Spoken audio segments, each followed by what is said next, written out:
పెద్ద పులులే మన అటవీ రక్షణలో చాలా పెద్ద అండ. ప్రకృతిని బ్యాలెన్స్ చేసే మహామృగాలు ఇవే. ఒక మాటలో చెప్పుకోవాలి అంటే ఈ పులులు తమకు తెలియకుండానే అడవిని రక్షిస్తుంటాయి. అందుకేనేమో ఇవి దేవతా వాహనాలుగా మారి పూజలు అందుకుంటాయి.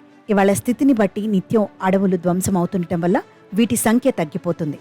అవి మనుగడ సాగించేందుకు అవసరమైన అనుకూల వాతావరణం ఉండటం లేదు.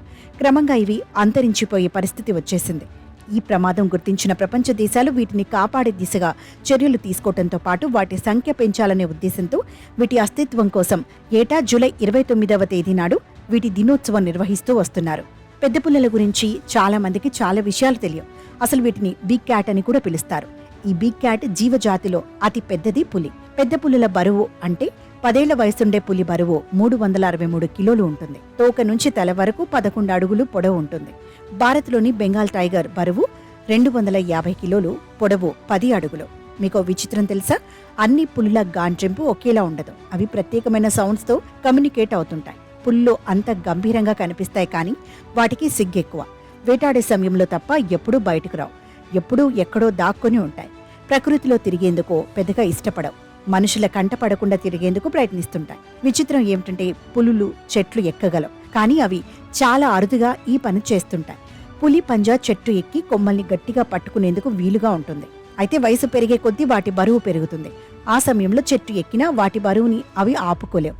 అందుకే వయసు పెరిగే కొద్దీ చెట్లు ఎక్కడం తగ్గించేస్తాయి. అయితే కోతి పిల్లలను వెంటాడే సమయంలో మాత్రం తప్పనిసరి పరిస్థితుల్లో చెట్లు ఎక్కుతాయి. పుల్లకు నీళ్లంటే భలే ఇష్టం. అందుకే కొలనులు, సరస్సుల్లో గంటల కొద్దీ గడుపుతాయి. మెడ వరకు మునిగిపోయి జలకాలాడుతూ సేద తీరుతుంటాయి. 15 నుండి 20 గ్యాలన్ల నీటిని తాగుతాయి.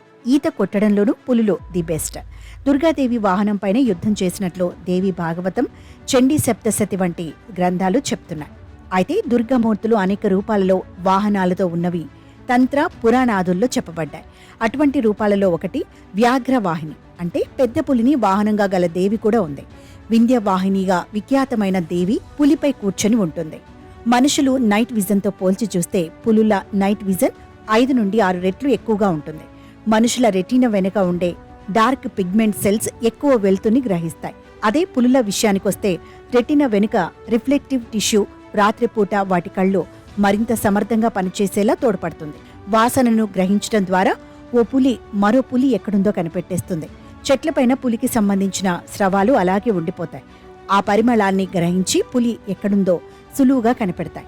నోటిని కదిలించటం, నాలుక బయటపెట్టడం ద్వారా వాసనను గ్రహిస్తాయి. పులుల సలైవాలో యాంటీసెప్టిక్ గుణాలుంటాయి. వాటికేమైనా గాయమైతే నాలుకతో ఆ గాయాన్ని తరచూ నాకుతుంటాయి.